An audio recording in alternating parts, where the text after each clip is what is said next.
Hello everyone. तो अभी हम लोग देखेंगे 8257 DMAC direct memory access controller. तो जैसे इसका नेम है डायरेक्ट मेमोरी एक्सेस कंट्रोलर, इसका वर्किंग भी यही है। ये क्या करेगा, डायरेक्टली मेमोरी को एक्सेस करेगा। सो हम लोग इन शॉर्ट में अगर मैं आपको बताऊँ तो DMA क्या करता है कि इनपुट आउटपुट डिवाइस को जब भी मेमोरी एक्सेस करनी रहती है तो वो बेसिकली MPU से कांटेक्ट करता है। जब हमारा DMA नहीं रहता था वो MPU से कांटेक्ट करता था, माइक्रो प्रोसेसर बेसिकली, और फिर वो मेमोरी से कांटेक्ट करता था और मीन्स जो भी हम लोग का डेटा ट्रांसफ़र होना था वो होता था मेमोरी और इनपुट आउटपुट के बीच में। बट हम लोग को मालूम है कि जो माइक्रो प्रोसेसर है वो बहुत सारे ऑपरेशंस एक साथ करता है, जैसे कि जो है वो इंटरप्ट चेकिंग भी करता है, एरर हैंडलिंग एंड ऑल। तो उसकी वजह से बहुत स्लो हो जाता है सिस्टम। तो यहाँ पे आता है DMAC, direct memory access controller. ये बेसिकली क्या करता है, होल्ड रिक्वेस्ट भेजता है। अब जब ये होल्ड रिक्वेस्ट भेजता है तो होल्ड रिक्वेस्ट का मतलब क्या रहता है, होल्ड रिक्वेस्ट मतलब कि ये रिक्वेस्ट भेजता है माइक्रो प्रोसेसर को एड्रेस बस और डेटा बस यूज़ करने की। और रिक्वेस्ट जब माइक्रो प्रोसेसर एक्सेप्ट करेगा तो वो होल्ड एक्नॉलेजमेंट भेजेगा DMAC को। इससे क्या होगा कि जो भी हमारे माइक्रो प्रोसेसर के डेटा बस है और एड्रेस बस है वो DMAC को मिल जाएंगे, मीन्स टेम्पररीली DMAC उसको पूरा कंट्रोल करेगा और मेमोरी और इनपुट आउटपुट के बीच में डायरेक्ट एक्सेस दे देगा। तो इससे जो हमारा प्रोसेस है वो बहुत ही स्पीड वे में चलेगा। तो इसकी थियरी हम लोग लिख सकते हैं। जो भी थियरी है वो पार्ट आपको दिख रहा है स्क्रीन पे। मैंने शॉर्ट में आपको एक्सप्लेन कर दिया क्योंकि ज़्यादा टाइम कंज्यूमिंग नहीं करना है वीडियो में। ओके, एंड देन DMAC का एक हमारे पास डायग्राम रहता है।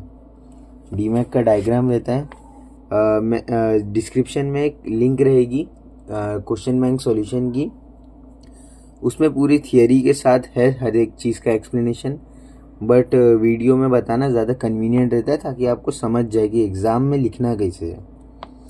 तो DMAC बहुत ही इजी है।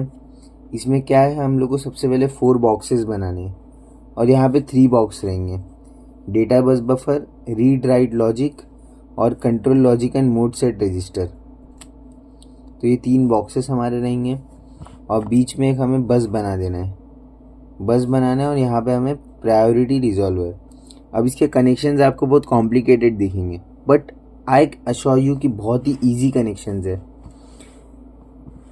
हर एक ये 4 बॉक्स में नीचे से जो लाइन है, नीचे से हमें एक लाइन कनेक्ट करनी प्रायोरिटी रिजॉल्वर में।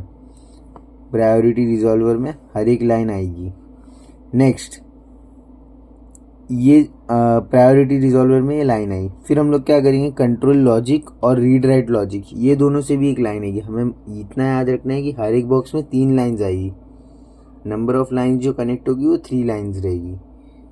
तो control logic and mode set register से एक लाइन आएगी जो दोनों मतलब 4 बॉक्सेस में हम लोग नीचे के हिस्से में कनेक्ट कर देंगे। तो ये यहाँ पे कनेक्ट हो रहा है और ये लाइन हमारी यहाँ से आ रही है। फिर रीड राइट लॉजिक, यहाँ से भी हम लोग की एक लाइन आ रही है जो कि 4 हिस्सों में बट जाएगी और हर एक जगह कनेक्ट हो जाएगी। यहाँ पे कनेक्ट हो रही है, यहाँ पे कनेक्ट हो रही है, यहाँ पे कनेक्ट हो रही है, यहाँ पे कनेक्ट हो रही है। बट ये जो लाइन रहेगी हमारे प्रायोरिटी रिजॉल्वर में भी कनेक्टेड रहेगी जो रीड राइट लॉजिक से आ रही है। तो डायग्राम में यही चीज़ है। और बॉक्स के बाहर हम लोग को DRQ0, DRQ1, DRQ2, DRQ3 ये तीनों चीज़ कनेक्ट करनी है एज एन इनपुट। और यहाँ पे आउटपुट में हमें डी एक्नॉलेजमेंट, तो D acknowledgement 0, D acknowledgement 1, D acknowledgement 2, D acknowledgement 3। ये हमारा 16 बिट एड्रेस सेंटर है। तो ये हमारे 4 बॉक्सेस रहेंगे। बहुत ही इजी डायग्राम है। डेटा बस बफर में हमें सिर्फ डेटा बस का कनेक्शन दिखाना है।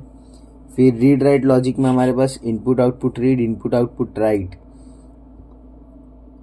क्योंकि हम लोग इनपुट आउटपुट को बेसिकली डेटा देंगे।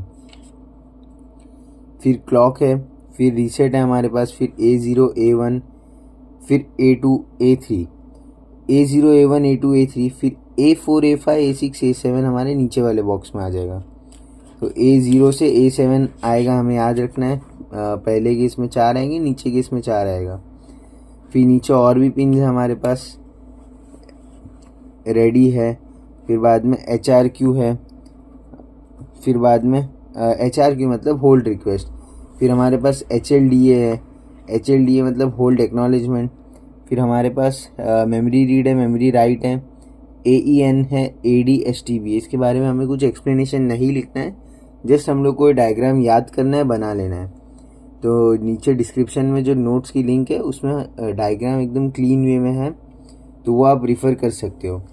और नेक्स्ट इसमें कंट्रोल रजिस्टर्स के बारे में भी एक क्वेश्चन रहता है, तो उसका मैं एक आपको ओवरव्यू दे देता हूँ। जो नोट्स है उसमें मैंने कंप्लीट आंसर डाला है। तो जो डीमैक रहता है उसमें 2 पेयर्स ऑफ 16 बिट रजिस्टर्स रहते हैं। जो डीए में एड्रेस रजिस्टर रहेंगे और टर्मिनल काउंट रजिस्टर रहेंगे। फिर common register for all channels, हर एक जो हमारे चैनल थे, हर एक चैनल में 2 कॉमन रजिस्टर्स है। Mode of register, mode set register and status register. फिर मोड्स ऑफ ट्रांसफ़र, हमारे 3 मोड्स ऑफ ट्रांसफ़र है। बेसिकली डेटा ट्रांसफ़र हो रहा है हमारा memory to input IO input output, तो वहाँ पे हमारे 3 मोड्स ऑफ ट्रांसफ़र है। Single byte transfer, burst transfer mode, demand transfer mode. तो हमें बस ये ओवरव्यू का याद रखना है, इसके बारे में डिटेल में नहीं पूछता है। कंट्रोल रजिस्टर्स के बारे में पूछता है, तो उसका मैंने थियरी डाला है सॉल्यूशन में। Okay, that's it, thank you.